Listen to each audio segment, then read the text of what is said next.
We live in what T.S. Eliot once called a desert wasteland. Distracted from distraction by distraction. And despite all of our advancements and achievements, we feel uneasy and isolated because we've lost the truth of our identity, becoming uncertain of our eternal destiny. Who am I? Why am I here? What does my life mean? What would happen if I were to become the man I was created to be? We are lost in the desert of our time, playing around with the idols of stoicism, machismo, ambition, and our own secret sins. But with the Catholic vision, gazing upon the past, we see that our fathers in the faith have been to the desert once before. After centuries of martyrdom and persecution in the early church, upon the conversion of Emperor Constantine in 312, and against every odd, Christianity was legalized and became the religion of the day. Rather than become complacent, holy men and women were summoned by God to the desert, seeking greater union with the Father, the Son, and the Holy Spirit. My name is Jamie Baxter, and I am the founder and CEO of Exodus 90, a Catholic apostolate that serves men in becoming uncommonly free. The Desert Fathers endured the challenges and temptations of their own desert wasteland, and by the power of God's grace, conquered the world, the flesh, and the devil. We stand on the shoulders of these giants. Their collective wisdom has endured through the centuries in the sayings of the Desert Fathers and come down to us. These ancient men have so much wisdom to offer us today.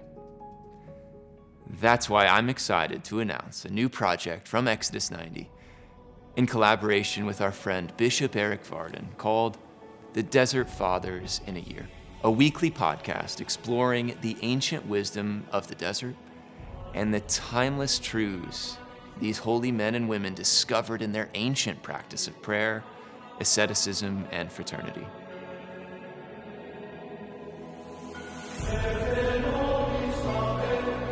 Over the next year, we will journey together with Bishop Erik Varden through the writings of the Desert Fathers, seeking to understand and apply properly their wisdom to our daily lives in modern times. The Desert Fathers fled to the desert.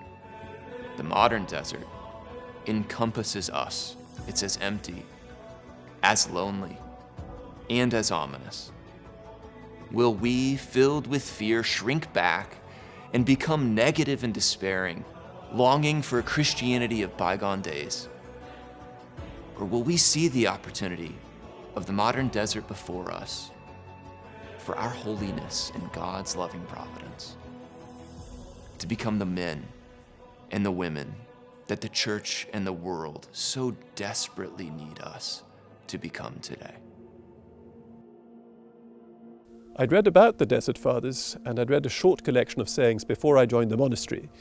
But it was when I was in the novitiate that I realized just how important this body of literature is. These sayings, almost always dialogues, a young monk coming to an older monk, having a problem, having a query, a quandary, and asking, "Father, how can I live with this? What can I do about this?" And I found the answers to be so penetrating and so true and so timeless, and often disconcertingly addressing precisely what was going on in my own heart, that I found them tremendously helpful. I still find them helpful, and I think they'll be helpful to others. In so many ways, the modern world, particularly the modern city, resembles a desert. We can see that very clearly, and there's a task waiting for us there. I'm convinced that many of the practical lessons that we find in the Fathers are applicable and useful as we engage with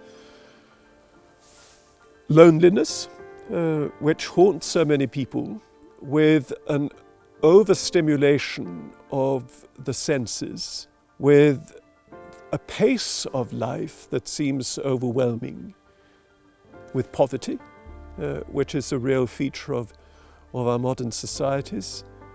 We don't necessarily need to go out into Sinai to find ourselves in waterless places. They surround us everywhere.